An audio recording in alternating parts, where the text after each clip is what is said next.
I will start by saying that I completely enjoy observing your class and observing your teaching techniques. Um, I learned a lot. So when we're doing our observations, our coaching, we're not just in there trying to see what we improve. I'm actually learning from you as well. I'm learning your teaching mechanics, everything that you do within the classroom, and how it best fits the kids. And I will say, honestly, I am extremely impressed by what you were doing. And I was like, I found myself getting into lesson with you. I'm like, okay, yeah.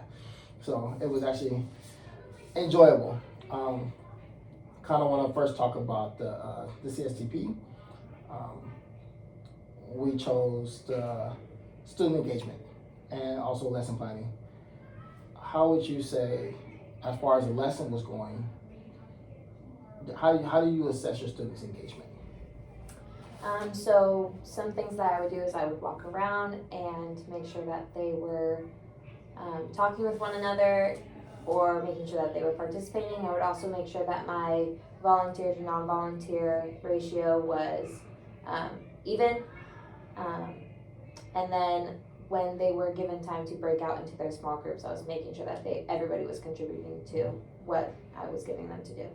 I love your verbal cues throughout the lesson. You know, it was like you would say little things and they would like repeat it back to you, or it's like, what? And it's just the whole, it was like a Broadway production, if you want to say. And I think that really kept your students active, it kept them engaged. So that part, as far as student engagement, I felt like you were right on it. Like it was right there, it was perfect. I know that we did have one student that was kind of, couples needed some reminders, and I love the fact that he was not put out in front of everyone to be noticed. It was more subtle. Hey, let's go ahead and write, and it was more of a whisper, and to where everyone else continued to write and not even seeing the redirection of that student. So keeping students engaged and you making it like student centered was really amazing. So I really do appreciate you for that. So I would say, the evidence of student engagement, it was how well your students responded back to you. They were engaged. Every time you had a question, almost the whole class raised their hand. They all wanted the answers. So I love that you were picking the numbers, because it was like you could have been to the same one every single time, because they just all kept raising their hands. So by the end of your lesson, when you was doing the fist of five and how well they felt like they understood it, I seen more fives than I seen anything else. Everyone was like, we got it. So I think that goes to the student engagement. They're really engaged in the lesson. So that was pretty cool. What do you think?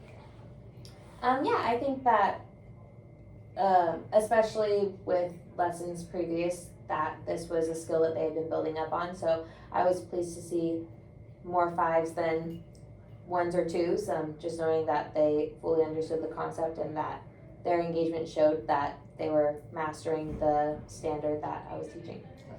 Do you feel like there was any missed opportunities within the lesson?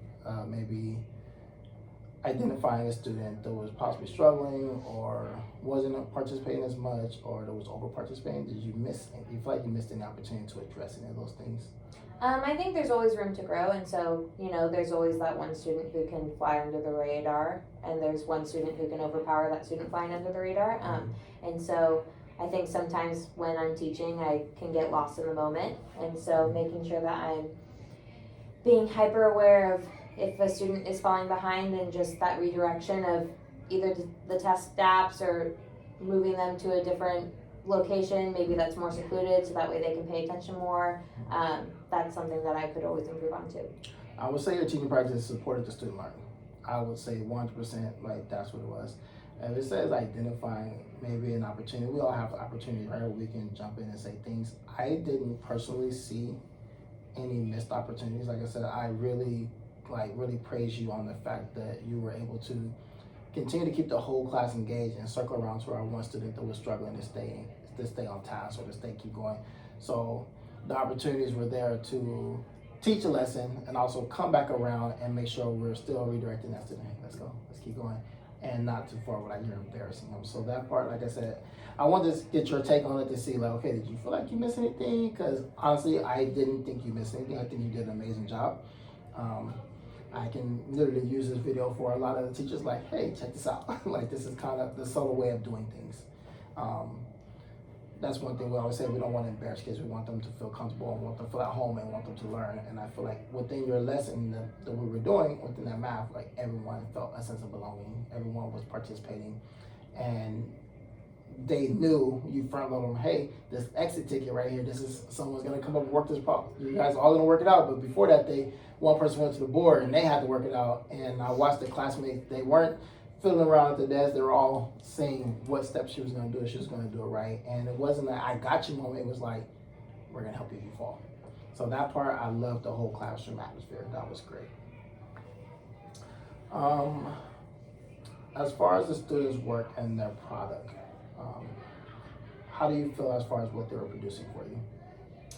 I was pretty pleased with what they were producing for me, especially when I had them do it independently and I wasn't walking them through each step that they had to do. I was also pretty impressed with how they were carrying one another, where if somebody got stuck, they would pick up where they left off with their peer and help them carry them throughout the entire answer, especially when we moved into our next activity after the lesson of them practicing by themselves on IXL. Their SMART scores showed me that they had mastery. For me, what I would like to see when it comes to work product, we talk about capacity, the capacity of a student. Like, how long can they sit? How many problems can they do? And I know you give them one at a time. We can possibly try, give them 3 problems. As a group, okay, here's these 3 problems. I want you guys to work these three. And then that way they're all kind of like, they're building capacity, so they have to sit and work through more than just one. Like I said, I seen how you kept, they all referred back to it as far as step 1, step 2, step 3, rename. And so I was like, yeah, they got it. And after a while, like, they didn't have to look at the steps because it's repetitive and they understood it. So front load them with the steps, great job, amazing. So overall, like, I was really impressed. I love it. I wanted to kind of briefly talk about our student that was kind of off task, okay? I know in the past we've met with this student before, but there was a great time to really kind of focus in on him once we were doing this. Some of the things that I seen that we possibly can do moving forward is front loading, right? He tends to write a whole lot slower. And then for him, I'm watching him as he looks up and looks back down, looks up, looks back down, he loses it. He'll write the first 2 letters and then it's like, what was I doing?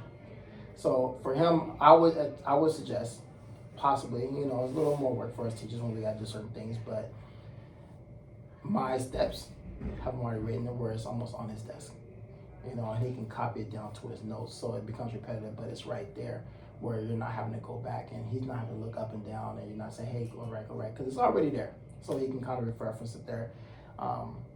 And I know you're very well organized and you're like strategic as far as like when you walk into the classroom, what you're prepared. You're highly prepared. So even if it's taking a picture of what you've already written down as far as your notes and print them out and leave them to him. That way now you're teaching the classroom and he's hearing it, but at the same time he has a jump start on writing. So maybe that may assist him as far as staying on task. We don't know. Everything we do is trial and error, right? We tried several things, so this will be one more thing that we can possibly try. I did notice that when you did tap, he did try. But I noticed how fast he lost the attention span when it was like up and down, up and down. So I'm like, okay, that may be just hyper-focusing here and then having to switch to go here. The things were kind of like just get distorted at that time. And for him, it's like, okay, I'm good. I'll put my head down. So those are some things that we can try as far as that. What would you think about that? What's your feedback as far as that? I think that's a good idea.